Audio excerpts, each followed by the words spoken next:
കത്തി പടരണമേ ജീവജലത്തിൻ അരുവിയാൽ നിറഞ്ഞു കവിഞ്ഞൊഴുകണമേ ജീവജലത്തിൻ അരുവിയാൽ നിറഞ്ഞു കവിഞ്ഞൊഴുകണമേ സ്നേഹാഗ്നിജ്വാലയ എന്നിൽ കത്തി പടരണമേ സ്നേഹാഗ്നിജ്വാലയ എന്നിൽ കത്തി പടരണമേ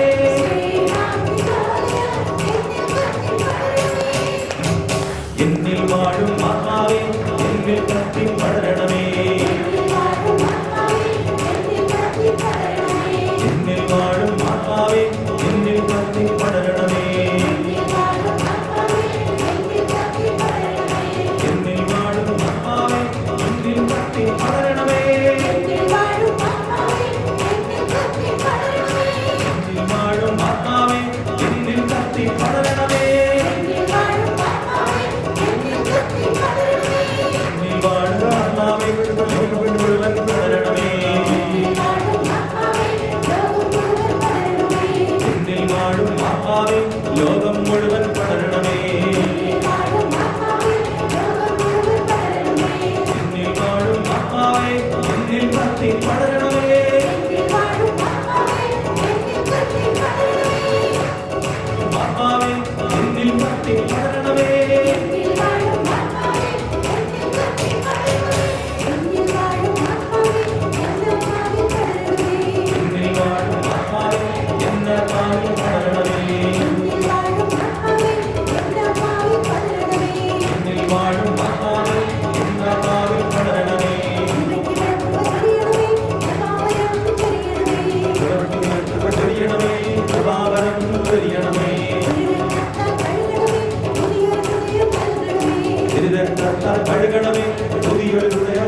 എല്ലാവരും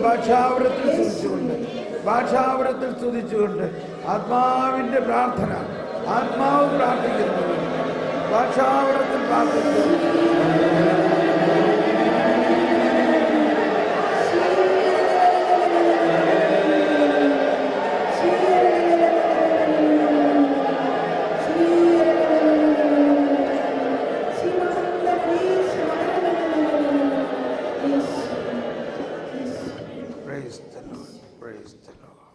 നമുക്കിരിക്കാം.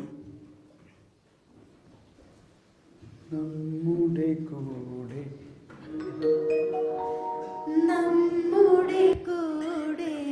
ബലവാനാ കർത്താവെന്നേക്കും രാജാവാ ദൈവം നമ്മോടൊത്തെന്നും യാക്കോബിൻ ദൈവം നമ്മുടെ തുണയെന്നും നമ്മുടെ കൂടെ ബലവാനാ കർത്താവെന്നേക്കും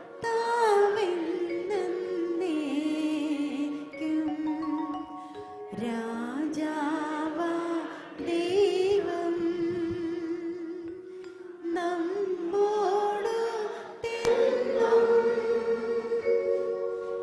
യാക്കോബിൻ ദൈവം നമ്മുടെ തുണയെന്നും.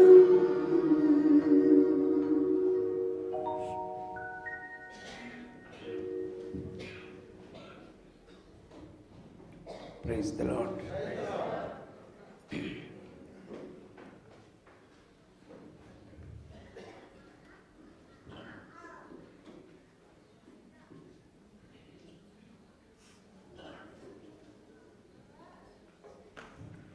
നമ്മളെപ്പോഴും വിശുദ്ധ കുർബാനയുടെ സ്വീകരണത്തിന് ശേഷം ഇങ്ങനെ പ്രാർത്ഥിക്കാറുണ്ട്. അവർണ്ണനീയമായ ഈ ദാനത്തിന് നന്ദി പറഞ്ഞോട്ടില്ലേ? വിശുദ്ധ കുർബാന അവർണ്ണനീയവും വിസ്മരണീയവുമായ ഒരു വലിയ രഹസ്യമാണ്. നമ്മളിന്ന് സീറോ മലബാർ കുർബാന ക്രമത്തിൽ റാസ കുർബാനയാണ് ഏറ്റവും ആഘോഷപരമായ വിശുദ്ധ കുർബാന അർപ്പണം. റാസ എന്ന വാക്കിൻ്റെ അർത്ഥം തന്നെ രഹസ്യം എന്നാണ്. റാസ എന്ന വാക്കിൻ്റെ അർത്ഥം രഹസ്യം.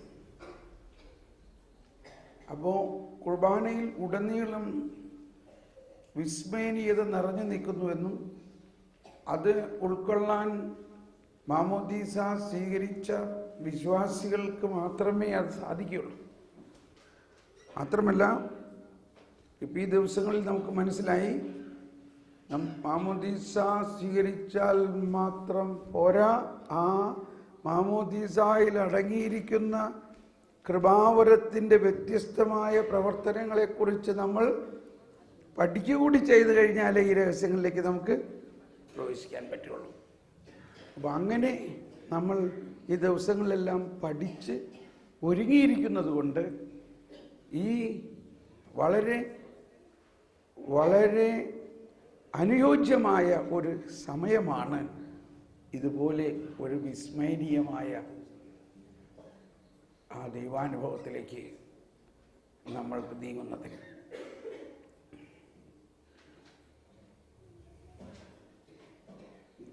നമ്മുടെ ജീവിതത്തിലെ ഒരിക്കലും മറക്കാത്ത ഏതാനും മണിക്കൂറുകളായിരിക്കും ഇന്ന് നമ്മൾ അനുഭവിക്കാൻ പോകുന്നത്. ആ ലക്ഷ്യത്തോടു കൂടി ഈ കുർബാനയിൽ നമ്മൾ വേറെ ഭൗതികമോ സാമ്പത്തികമായിട്ടുള്ള അങ്ങനെയുള്ള ഒന്നിനെയും നമ്മൾ ലക്ഷ്യം വയ്ക്കാതെ ആത്മീയമായ സ്വർഗീയമായ അനുഭവവും സ്വർഗീയമായ നിത്യജീവനിലേക്കുള്ള ആ നിത്യജീവൻ്റേതായ ഉത്ഥാനത്തിൻ്റെതായ അനശ്വരതയുടേതായ അനുഭവത്തെ മാത്രം ലക്ഷ്യം വയ്ക്കുക.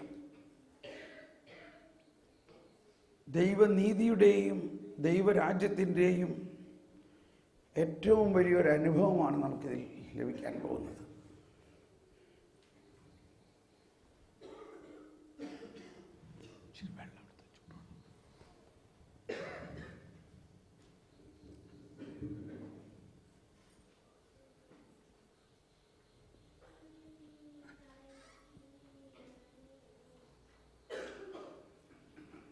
ഈശോ ഉയർത്തെഴുന്നേറ്റതിന് ശേഷം,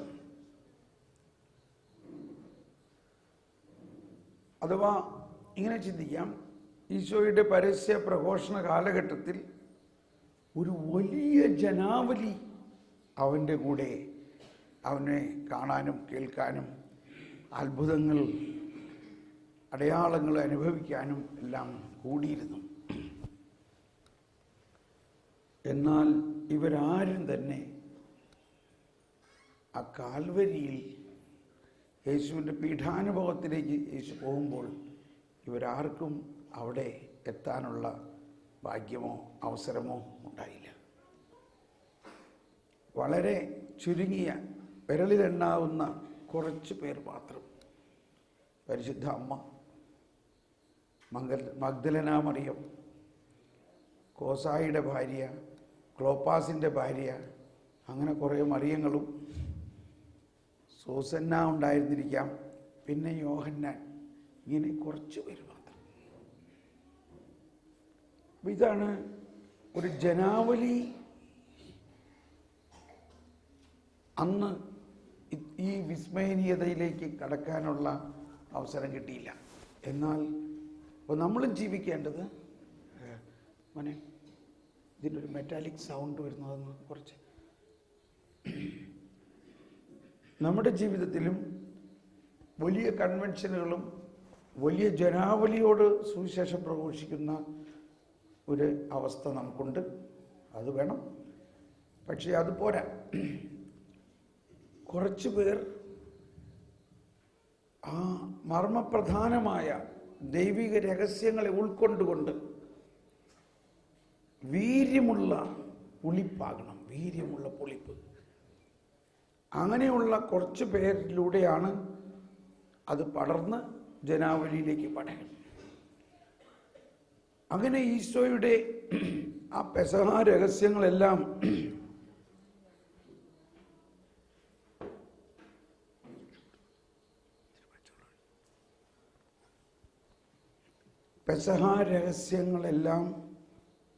നോക്കട്ടെ,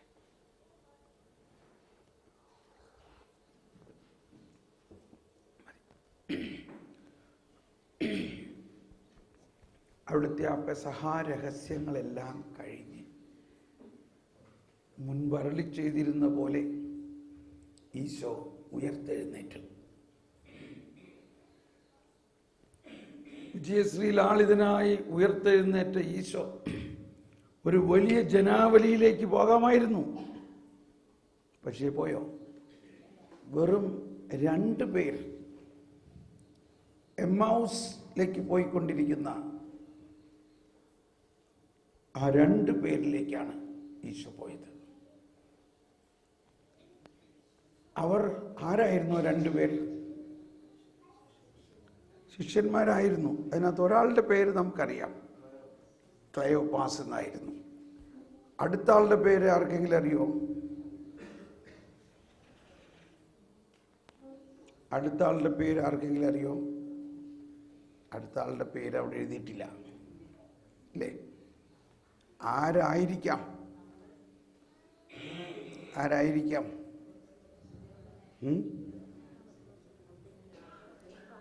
യോഹന്നാനായിരുന്നെങ്കിൽ ക്ലയോപ്പാസിനേക്കാൾ കൂടുതൽ യോഹന്നാന്റെ പേരാ എഴുതേണ്ടിയിരുന്നത് അല്ലേ?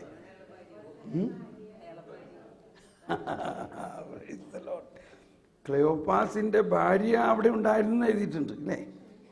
അപ്പൊ അവര് ജെറുസലേമിൽ നിന്ന് മടങ്ങിപ്പോണ നേരത്ത് സാധാരണഗതിയിൽ ഭാര്യയും ഭർത്താവും ഒപ്പമല്ലേ മടങ്ങി പോവുക. അപ്പൊ നമ്മൾ ധ്യാനത്തിന് വന്നു, ഭാര്യയും ഭർത്താവും ധ്യാനം കൂടി മടങ്ങിപ്പോണ നേരത്ത് സാധാരണ ഭാര്യയുടെ പേര് എഴുതാറില്ല. ഇതും യഹൂദ കാലത്തെ ഒരു പ്രശ്നമാണ്. അവർ സ്ത്രീകളെ അത്ര എന്താ പറയുക, അത്രയ്ക്ക് അംഗീകരിക്കുകയോ ബഹുമാനിക്കുകയോ ചെയ്തിരുന്നില്ല. അതുകൊണ്ടാണ് ഈശോയുടെ കൂടെ നിരവധി സ്ത്രീകളുണ്ടായിരുന്നു. അവരെ ഈശോ വളരെ ബഹുമാനത്തോടെ കണ്ടിരുന്നു. യേശുവിനെ ആദരിക്കുകയും ശുശ്രൂഷിക്കുകയും ചെയ്യുന്നതിൽ അവർ വളരെയധികം വ്യാപൃതരായിരുന്നു. അപ്പോൾ ഈശോയുടെ മനോഭാവം സ്ത്രീകളെ വാത്സല്യപൂർവ്വം സ്നേഹിക്കുന്ന ഒരു മനോഭാവമായിരുന്നു. ഓക്കെ, അപ്പോൾ ഇവിടെ ഇങ്ങനെ ഒരു ചിന്ത നമുക്കുണ്ടാകാം. ക്ലെയോപ്പാസും ഭാര്യയുമാകാം അതിൽ പോയത്. എനിവേ, നമ്മുടെ വിഷയം ഇപ്പോൾ എന്തുകൊണ്ടാണ് അവർക്ക് യേശുവിനെ മനസ്സിലാകാതിരുന്നത്? യേശു അവരോടൊപ്പം നടന്നു. യേശു അവരോട് ചോദിക്കുകയാണ്, നിങ്ങൾ എന്തിനെക്കുറിച്ചാണ് സംസാരിക്കുന്നത്? അവർ ചോദിക്കുകയാണ്, ഇതാരാ നിങ്ങൾക്ക് ഈ ദിവസങ്ങളിൽ ജെറുസലേമിൽ നടന്ന കാര്യങ്ങളൊന്നും അറിയാത്ത ആളാരാ? കാരണം ജെറുസലേമിൽ ഇത്രയും വലിയ സംഭവം നടന്നത് എല്ലാവർക്കും അറിയാം. അതറിയാത്ത ആളാരാ നിങ്ങൾ? എന്ത് സംഭവങ്ങൾ? ഇതൊന്നും യാതൊന്നും അറിയാത്ത മാതിരി ചോദിക്കുകയാണ്. എന്ത് സംഭവങ്ങൾ? എന്നിട്ട് അവർ പറയാൻ തുടങ്ങി, ഇങ്ങനെ ഞങ്ങൾ വിചാരിച്ചു മിശിഹ ആത്മാവിൽ നിറഞ്ഞ് വലിയ അത്ഭുതങ്ങളും അടയാളങ്ങളും എല്ലാം ചെയ്ത് വലിയ രാജ്യം സ്ഥാപിക്കാൻ വരുന്നു എന്ന് വിചാരിച്ചു. പക്ഷേ പുരോഹിതരും ശ്രേഷ്ഠന്മാരും എല്ലാം ആ യേശുവിനെ ശിക്ഷിച്ചു, വിധിച്ചു. അങ്ങനെ യേശുവിനെ അവർ കൊന്നു. ഞങ്ങളുടെ എല്ലാ ആശകളും പോയി, ഇല്ലേ? അപ്പോൾ ഇനി ആ ജെറുസലേമിൽ നിന്നിട്ടെന്ത് കാര്യം എന്ന് ഉള്ള ബോധ്യത്തിൽ ഇവർ എന്നേക്കുമായിട്ട് അങ്ങ് മടങ്ങുകയാണ്. ജെറുസലേം വിടുകയാണ്. യേശുവിൻ്റെ ആ ടീം വിടുകയാണ്. അപ്പോഴാണ് ഈശോ, അപ്പോൾ അവരുടെ കണ്ണുകൾ മൂടപ്പെട്ടിരുന്നു. അവന് തിരിച്ചറിയാൻ പറ്റാത്ത വിധത്തിൽ അവരുടെ കണ്ണുകൾ, ദൈവം തന്നെ, ഈശോ തന്നെ അവരുടെ കണ്ണുകളെ മൂടിയിരിക്കുകയാണ്. അവനെ തിരിച്ചറിയരുത്. ഇത് പണ്ടേ ഉള്ള പരിപാടിയാണ്, ഇല്ലേ? ഈശോ പരസ്യമായിട്ട് പറഞ്ഞിരുന്നപ്പോഴും കണ്ടിട്ടും കാണാതിരിക്കുന്നതിനും കേട്ടിട്ടും കേൾക്കാതിരിക്കുന്നതിനും അങ്ങനെ മനസ്സ് തിരിയാതിരിക്കുന്നതും അതിവിടെ ഇപ്പോഴും നടന്നുകൊണ്ടിരിക്കുകയാണ്. എന്തിനാണ് അങ്ങനെ ചെയ്തത്? ഇവിടെ എന്തിനാണ് അങ്ങനെ ചെയ്തത്? അവരുടെ മനസ്സ് വളരെയധികം വേദനിച്ചു. കാരണം ഇത്രയും നാളും അവർ പ്രത്യാശ വച്ചിരുന്ന ആ പ്രവാചകനായ വലിയ അത്ഭുതങ്ങളും അടയാളങ്ങളും എല്ലാം നടത്തി ആ യേശുവിനെ അവരുടെ കൺമുമ്പിൽ വെച്ച് കൊന്നു. അവരുടെ സകല ആശകളും തകർന്നു. അങ്ങനെ മനസ്സ് ഇടിഞ്ഞ് മ്ലാനവതരായി അവരിങ്ങനെ പോകുമ്പോഴാണ് യേശു ഉയർത്തെഴുന്നേറ്റ് വന്നപ്പോൾ അവരോട് പറയണ്ടേ, നിങ്ങൾ വിഷമിക്കേണ്ട, ഞാൻ ഉയർത്തെഴുന്നേറ്റിരിക്കുന്നു എന്നും പറഞ്ഞൊരു ഷെയ്ക്കാൻ്റൊക്കെ കൊടുത്തിരുന്നെങ്കിൽ എത്ര നന്നായിരുന്നില്ലേ? പക്ഷേ ഈശോ അതൊന്നും ചെയ്തില്ല. അതിൻ്റെ കാരണം, ഞാൻ ദേ ഉയർത്തെഴുന്നേറ്റിരിക്കുന്നു എന്ന് പറഞ്ഞാലും അവർക്കത് മനസ്സിലാകാൻ പോകുന്നില്ല. എന്തുകൊണ്ടാണ്? മനുഷ്യ മനസ്സിന് അത് അഗ്രാഹ്യമാണ്. മനുഷ്യ മനസ്സിന് അത് അഗ്രാഹ്യമാണ്. പിന്നെ എങ്ങനെ ഇത് മനസ്സിലാക്കി കൊടുക്കും? എങ്ങനെ അത് മനസ്സിലാക്കി കൊടുത്തു? അങ്ങനെ യേശു അവരോടൊപ്പം നടന്ന്, അതാണ് കുർബാനയിലെ വചന ശുശ്രൂഷയുടെ ഭാഗം. അവൻ അവർക്ക് വചനം വ്യാഖ്യാനിച്ചു കൊടുത്തു. ഉയർത്തെഴുന്നേറ്റ കർത്താവ് അവർക്ക് വചനം വ്യാഖ്യാനിച്ചു കൊടുത്തു. ഭോഷന്മാരെ എന്ന് അവിടെ ഈശോ പറയുന്നത് നല്ല അർത്ഥത്തിൽ എടുത്താൽ മതി. അതായത് ഈ പ്രവാചകരിലൂടെയും സങ്കീർത്തനങ്ങളിലൂടെയും പ്രവാചക ഗ്രന്ഥങ്ങളിലൂടെയും എന്നെക്കുറിച്ച് പറഞ്ഞിട്ടുള്ളവ മനസ്സിലാക്കാൻ കഴിയാതിരുന്നവരെ, അതായത് അത് മനസ്സിലാക്കണമായിരുന്നെങ്കിൽ ജ്ഞാനം വേണമായിരുന്നു. ആ ജ്ഞാനം നിങ്ങൾക്ക് തന്നിട്ടുണ്ടായിരുന്നു. ആ ജ്ഞാനത്തിൻ്റെ താക്കോൽ തന്നിട്ടുണ്ടായിരുന്നു. ആ ജ്ഞാനത്തിലൂടെ മാത്രമേ ഈ പ്രവാചക ഗ്രന്ഥങ്ങളിലും സങ്കീർത്തനങ്ങളിലും ആരെക്കുറിച്ച് എഴുതിയിരിക്കുന്നതെല്ലാം സംഭവിക്കണ്ടേ. യേശുവിനെ അവർ തല്ലി ചതച്ചു, ആണിയടിച്ചു, കൊന്നു എന്ന് പറയുന്നത് യേശുവിൻ്റെ പരാജയമായിട്ട് കണക്കാക്കരുത്. ഇവർ വേണമെങ്കിൽ ചിന്തിച്ചിരിക്കാം, നീ ദൈവപുത്രനാണെങ്കിൽ ആ കുരിശിൽ നിന്ന് ഇറങ്ങി വാ, ഞങ്ങൾക്ക് കാണിച്ചതാ. അത് പ്രവാചക ഗ്രന്ഥത്തിൽ എഴുതിയിട്ടില്ല അങ്ങനെ കാണിക്കാൻ. പക്ഷേ അപ്പോൾ ആ പ്രവചനങ്ങളെല്ലാം പൂർത്തിയാകാൻ കൂടി വേണ്ടിയായിരുന്നു. ആ പ്രവചനങ്ങളുടെ പ്രധാന രഹസ്യം ലോകത്തിൻ്റെ മുഴുവനും രക്ഷ ആണ്. ഒരു പൊളിറ്റിക്കൽ കിങ്ഡം അവിടെ ഉണ്ടാകുക എന്നുള്ളതല്ല, അനന്തതയിലേക്കുള്ള ഒരു പുതിയ രാജ്യം. പണിയുന്നോർസ്ലേം നഗരീതാ കരുണാവാരിധി അവനല്ലോ. ചിതറിയൊരു ഇസ്രായേൽ ജനതയെ നാഥൻ വീണ്ടും ചേർക്കുന്നു. പണിയുന്നോർസ്ലേം നഗരിയവൻ കരുണാവാരിധി അവനല്ലോ. അങ്ങനെയുള്ള ഒരു പുതിയ ഓർസ്ലേം പണിയുന്നതിന് വേണ്ടിയുള്ള ഒരുക്കത്തിലാണ്. അങ്ങനെ അവർ ഈ ദിവസം മുഴുവനും ഒരു ഏകദിന ബൈബിൾ കൺവെൻഷൻ പോലെ, അതാണ് സീറോ മലബാർ കുർബാനയിൽ ഇന്ന് നമുക്ക് കാണാം. വചനം ശുശ്രൂഷയിൽ ഇന്ന് റാസ കുർബാനയിൽ 4 വായനകളുണ്ടാവും. പഴയ നിയമത്തിലെ ഉൽപ്പത്തി പുസ്തകത്തിൽ നിന്നുള്ള വായന, പിന്നെ പ്രവാചക നിയമത്തിൽ നിന്നുള്ള വായന, അല്ലെങ്കിൽ പ്രവാചക ഗ്രന്ഥങ്ങളിൽ നിന്നുള്ള വായന 2, പിന്നെ ലേഖന വായന, പിന്നെ സുവിശേഷം. അപ്പോൾ ഇതെല്ലാം ഇങ്ങനെ ഒരു ക്രോണോസ്, ആ പഴയ നിയമം മുഴുവനും പൂർത്തിയാകുന്ന ആ പുതിയ സുവിശേഷമാണ് വരാൻ പോകുന്നത്. അപ്പോൾ ഈശോ ആ എമ്മാവൂസിലേക്ക് പോയപ്പോൾ ഇതുപോലെ തന്നെ പ്രവാചക ഗ്രന്ഥങ്ങളിലും നിയമഗ്രന്ഥങ്ങളിലും സങ്കീർത്തനങ്ങളിലും എഴുതിയിരിക്കുന്നതെല്ലാം അവരെ വ്യാഖ്യാനിച്ചു കൊടുത്തു. പിന്നീട് അവർ പറയുന്നുണ്ട്, അപ്പോൾ അവരുടെ ഹൃദയം ജ്വലിക്കുന്നുണ്ടായിരുന്നു. ഇതേ അനുഭവമാണ് ഇപ്പോൾ നമ്മൾക്കും കിട്ടേണ്ടതും കിട്ടും എന്നുള്ളത് തീർച്ചയാണ്. അത് കഴിഞ്ഞപ്പോഴേ അവർക്ക് ഈ ആള് ഒരു സാധാരണ വഴിപോക്കനല്ല. പക്ഷേ ഇയാള് എനിക്ക് ഇനി പോകാനുണ്ടെന്നുള്ള മാതിരി നടിക്കുകയാണ്, ഇല്ലേ? അപ്പോൾ അവർ അയാളോട് പറഞ്ഞു, പോകല്ലേ, ഇന്ന് ഞങ്ങളോടൊപ്പം താങ്ങ്.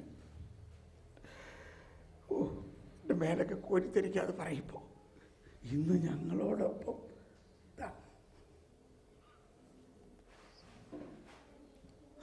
എന്നാ ശരി. അപ്പോൾ ഈ വചനങ്ങളിലൂടെ കിട്ടിയ, നമ്മൾ സാധാരണ ഒരു വഴിപോക്കനോട് അങ്ങനെ നമ്മളോടൊപ്പം ഇന്ന് വീട്ടിൽ താങ്ങാൻ പറയുമോ? പറയില്ലല്ലോ. അപ്പോൾ അവിടെ തന്നെ അവരുടെ ആത്മാവിൽ ആ ദൈവത്തിൻ്റെ ഒരു ഇനിസിയേഷൻ, ഒരു മുൻകൈയെടുക്കൽ പ്രവർത്തിക്കാൻ തുടങ്ങിയിരിക്കുന്നു ഈ വെളിപാടിലേക്ക്. വചനത്തിലൂടെ എങ്ങനെയാണത് പ്രവർത്തിച്ചത്? ഈ വചന വ്യാഖ്യാനത്തിലൂടെ. ആ വചന വ്യാഖ്യാനത്തിലൂടെ രക്ഷാകര രഹസ്യങ്ങളെക്കുറിച്ചുള്ള ഒരു ഗിസ്റ്റ്, അതിൻ്റെ സാരാംശം, അതാണ് അല്ലേ, അതിൻ്റെ സാരാംശം പകർന്നു കഴിഞ്ഞിരിക്കുന്നു. അതവരുടെ ഹൃദയത്തെ ജ്വലിപ്പിച്ചിരിക്കുന്നു. അവർക്ക് ഈ വ്യക്തിയെ വിടാൻ തോന്നുന്നില്ല. ഞങ്ങളുടെ കൂടെ അങ്ങ്. അങ്ങനെ ഒന്നിടത്തെ ലൂക്ക 24:13 വായിച്ചേ. ലൂക്ക 24:13 എന്താ? ആ ദിവസം തന്നെ അവരിൽ 2 പേർ ഓക്കെ പറ്റേ അത് നമ്മൾ പറഞ്ഞു കഴിഞ്ഞു. 27 മോശ തുടങ്ങി എല്ലാ പ്രവാചകന്മാരും വിശുദ്ധ ലിഖിതങ്ങളിൽ തന്നെ പറ്റി എഴുതിയിരിക്കുന്നത് എല്ലാം അവൻ അവർക്ക് വ്യാഖ്യാനിച്ചു കൊടുത്തു. Price the Lord. ഇനി തുടർന്ന് വായിക്കാം. അവർ എത്തേണ്ടിയിരുന്ന ഗ്രാമത്തോടടുത്തു. അവനാകട്ടെ യാത്ര തുടരുകയാണെന്ന് ഭാവിച്ചു.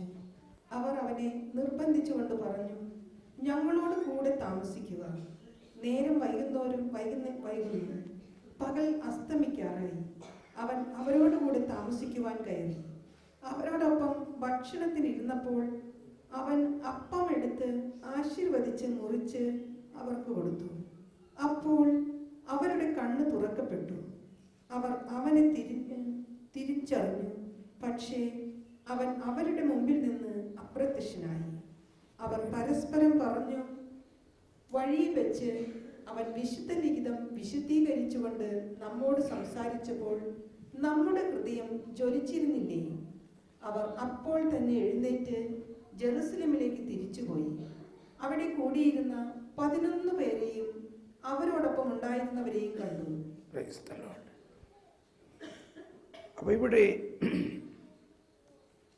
അന്ത്യ അത്താഴം കഴിഞ്ഞതിന് ശേഷം അന്ത്യ അത്താഴത്തിൽ ഈശോ അപ്പം എടുത്ത് വാഴ്ത്തി വിഭജിച്ച് അവർക്ക് നൽകിയ ആ വിശുദ്ധ കുർബാനയുടെ സ്ഥാപനം, അതായത് പുതിയ ഉടമ്പടിയുടെ സ്ഥാപനം നടത്തിയെങ്കിലും ഈ പുതിയ ഉടമ്പടി ഒരു ന്യൂ ടെസ്റ്റമെൻ്റ് എന്നാ പറയാ. ന്യൂ ടെസ്റ്റമെൻറ്റ്, ഒരു വില്ല്. നമ്മൾ ഇപ്പോൾ വയസ്സായി കഴിയുമ്പോൾ മരിക്കാറായി എന്ന് നമുക്ക് തോന്നുമ്പോൾ നമ്മൾ എന്ത് ചെയ്യും? നമ്മളൊരു വിൽ പത്രം എഴുതും, നമ്മളൊരു വില്ല് എഴുതും, ഇല്ലേ?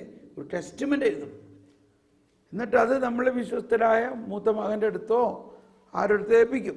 പക്ഷേ ഇത് എപ്പോഴാണ് പ്രാവർത്തികമാകുന്നത്? മരണശേഷമാണ്. അപ്പോൾ യേശു അന്ത്യ അത്താഴത്തിൽ ഇതാ ഞാൻ എൻ്റെ ജീവൻ ഈ ഉടമ്പടി പ്രകാരം നിങ്ങൾക്ക് വേണ്ടി നൽകുന്നു എന്ന് പറഞ്ഞ ആ വിൽപത്രം, ആ ടെസ്റ്റമെൻ്റ്, ആ ഉടമ്പടി എഴുതി. തൻ്റെ രക്തം കൊണ്ടത് എഴുതി, രക്തം നൽകിക്കൊണ്ട്. പക്ഷെ ഇത് അപ്പോൾ പ്രാവർത്തികം ആകാറായിട്ടില്ല. ഇത് എപ്പോഴാണ് പ്രാവർത്തികമാകുന്നത്? യേശുവിൻ്റെ മരണവും ഉത്ഥാനത്തിന് ശേഷം. അതാണ് യേശു ഉത്ഥാനം ചെയ്തതിന് ശേഷം ആദ്യം വീണ്ടും ഒരു അത്താഴം. അപ്പോൾ അന്ത്യ അത്താഴം ഒന്ന്, ഇവിടെ ഒരു ആദ്യ അത്താഴം. ഇവിടെ ഒരു ആദ്യ അത്താഴം എന്ന പോലെ 2 പേരോട് കൂടെ കണ്ടോ? കൃത്യമായ വാക്കുകൾ നോക്കുക.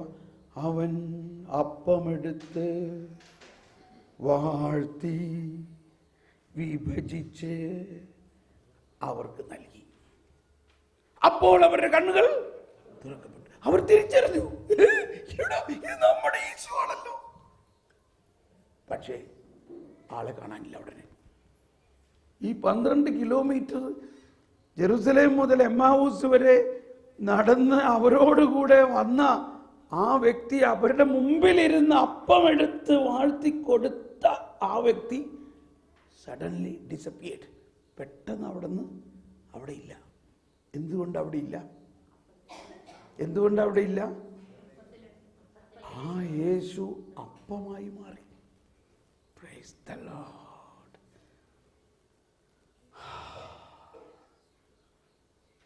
ഇവിടെയാണ് ആ വിസ്മയനീയത എന്ന് പറയുന്നത്. അപ്പമെടുത്ത് വാഴ്ത്തി വിഭജിച്ച് അവർക്ക് കൊടുത്തു. അവരത് ഭക്ഷിച്ചു. അതകത്തേക്ക് പോയി കണ്ണു തുറന്നപ്പോൾ അവിടെ ഇരുന്ന ആളെ കാണാനില്ല. എന്നാൽ അവർക്ക് അവിടെയൊക്കെ നോക്കായിരുന്നില്ല. ഒന്നും അവരാരും നോക്കിയില്ല. കാരണം അവർ കാണുന്നില്ലെങ്കിലും ആ ആളെ ഉള്ളിൻ്റെ ഉള്ളിൽ അനുഭവിക്കുകയാണ്. ഉടനെ അവർക്ക് മനസ്സിലായി അവൻ വചനം പറഞ്ഞിരുന്നപ്പോൾ നമ്മുടെ ഹൃദയം ജ്വലിച്ചുകൊണ്ടിരുന്നില്ലേ?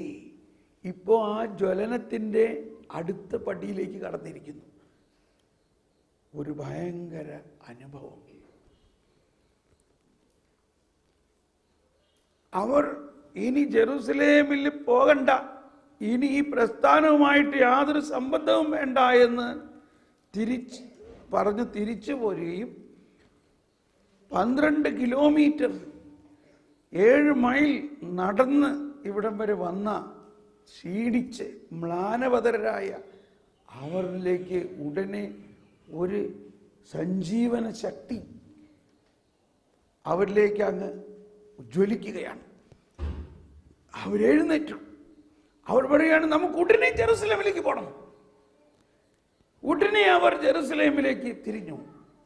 അവർ പോകുന്ന വഴി അവർ ഇങ്ങോട്ട് വന്ന പോലെയാണോ അവർ പോയത്? ജെറുസലേം വിട്ട് എമ്മാവൂസിലേക്ക് വരുമ്പോൾ മ്ലാനവതരായി സകലതും നശിച്ചു. എന്തിനിയാളുടെ കൂടെ ഈ 3 വർഷം ചെലവഴിച്ചു, എന്ത് പ്രയോജനം ഉണ്ടായി എന്നെല്ലാം ഫീഡ്ബാക്ക് എന്ത് പ്രയോജനമുണ്ടായി എന്നെല്ലാം വിചാരിച്ച് വിഷമിച്ച് വന്ന് അവർ മനസ്സിടിഞ്ഞ അവർ ഇപ്പോൾ മടങ്ങിപ്പോകുമ്പോൾ കണ്ടോ, ഏതാനും നിമിഷത്തിനകം ഈ യേശുവിനെ സ്വീകരിച്ചുകൊണ്ട് ഉയർത്തെഴുന്നേറ്റ യേശുവിനെ വിശുദ്ധ കുർബാനയിലൂടെ കൂടിപ്പോയി വിശുദ്ധ കുർബാനയിലൂടെ സ്വീകരിച്ചുകൊണ്ട് അങ്ങ് പോകുമ്പോൾ അവർ പോയതെല്ലാം ഒരുപക്ഷെ ഇങ്ങനെയാണ്: ഹല്ലേലൂയ, ഞങ്ങൾ അവനെ കണ്ടു, അവൻ ഉയർത്തെഴുന്നേറ്റിരിക്കുന്നു, ഹി ഈസ് റിസൺ, അവൻ സത്യമായും ഉയർത്തെഴുന്നേറ്റിരിക്കുന്നു, ഞങ്ങൾ അവനെ കണ്ടു. ഇതായിരുന്നു ആദ്യത്തെ സുവിശേഷ പ്രഘോഷണം. Praise the Lord. അപ്പോൾ ഇവിടെയാണ് സഭയുടെ ഒരു പ്രബോധനം. Eucharist is the source and summit of Christian life and mission. വിശുദ്ധ കുർബാനയാണ് ക്രിസ്തീയ ജീവിതത്തിൻ്റെ ഉറവിടവും ഉച്ചകോടിയും എന്ന് മാത്രമല്ല പ്രേക്ഷിത ദൗത്യത്തിൻ്റെ ശക്തിയും. Eucharist is the source and summit ഉച്ചകോടി, സോഴ്സ് ഉറവിടം, source and summit of Christian life and for mission. അപ്പോൾ ക്രിസ്തീയ ജീവിതത്തിൻ്റെ ഉറവിടവും ഉച്ചകോടിയും മാത്രമല്ല പ്രേക്ഷിത പ്രവർത്തനത്തിൻ്റെയും ഉറവിടവും ഉച്ചകോടിയുമാണ്. ഈ അപ്പം ഭക്ഷിച്ചു കഴിഞ്ഞ ഉടനെ അവർ ഒരു വലിയ ശക്തി കൊണ്ട് അങ്ങ് മുന്നേറുകയാണ്. അവർക്ക് മൗനമായിരിക്കാൻ പറ്റുന്നില്ല. അവർ പോണോടത്തെല്ലാം ഇതാ പറയുന്നത്: ഞങ്ങൾ അവനെ കണ്ടു. അത് ഉയർപ്പ് പെരുന്നാളിന് വെടിക്കെട്ട് പൊട്ടണമെന്ന് വിചാരിച്ചാൽ മതി.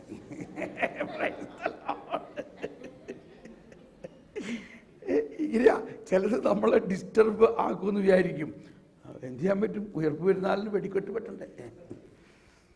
ഓക്കെ. അപ്പോൾ ഈ ഇത്രയും എമ്മാവൂസ് എക്സ്പീരിയൻസിൽ നിന്ന് ഈ വിശുദ്ധ കുർബാനയുടെ ആ വിസ്മരണീയതയെ നമുക്കിങ്ങനെ തുറക്കുകയാണ്. അപ്പോൾ ക്രിസ്തീയ ജീവിതത്തിൻ്റെ ശക്തി ക്രിസ്തു തന്നെ നമ്മളിൽ കുർബാനയിലൂടെ വിശുദ്ധ ജോൺ പോൾ രണ്ടാമൻ അവസാന കാലഘട്ടത്തിൽ മരിക്കുന്നതിന് അല്ലെങ്കിൽ ആ അവസാനം എഴുതിയ ഇടയലേഖനമാണ് അല്ലെങ്കിൽ ചാക്രിയ ലേഖനമാണ് യൂക്രിസ്റ്റിയ എക്ലീസിയ, സഭയുടെ ആ വിശുദ്ധ കുർബാനയെക്കുറിച്ചുള്ള ചാക്രിയ ലേഖനം. അതിനു മുൻപ് ഈ എമ്മാവൂസ് എക്സ്പീരിയൻസിനെ കുറിച്ച്, അപ്പം ഞാനിത് പണ്ടേ മുതൽ ഇങ്ങനെ പറയുമായിരുന്നു. ഈ എമ്മാവൂസിലെ അപ്പം മുറിച്ച് അത് അവർക്ക് കൊടുത്തപ്പോൾ അത് വിശുദ്ധ കുർബാനയാണെന്ന്. പക്ഷേ ചിലർ അങ്ങനെ അവിടെ എഴുതിയിട്ടില്ലല്ലോ എന്ന് പറയും. പക്ഷെ ഇനിയിപ്പോൾ നമുക്ക് എന്ത് പറയാൻ പറ്റും? പ്രത്യേകിച്ച് ജർമ്മൻകാരെന്നൊക്കെ പറഞ്ഞാൽ അവരിങ്ങനെ കർക്കശക്കാരാണ് അവർ. ഇപ്പം കർക്കശെന്നുള്ള വാക്ക് മനസ്സിലായില്ലേ? ഭയങ്കര കർക്കശക്കാരാണ്. നിയമം അക്ഷരം പ്രതി, ടൈം അക്ഷരം പ്രതി പാലിക്കണം, ഇങ്ങനെയൊക്കെയുള്ള ഒരു ബുദ്ധിയാണ്. അവർ എല്ലാം വളരെ പെർഫെക്റ്റായിട്ട് ചെയ്യണം എന്നുള്ള ഇതാണ്. ഇപ്പോൾ ഒരാളോട് ഒരു വചനപ്രഘോഷണം നടത്തണമെന്ന് പറയുകയാണെങ്കിൽ അത് ഒരാഴ്ചയെങ്കിലും മുമ്പേ പറഞ്ഞിരിക്കണം. അങ്ങനെ അയാൾ കിട്ടാവുന്ന പുസ്തകങ്ങൾ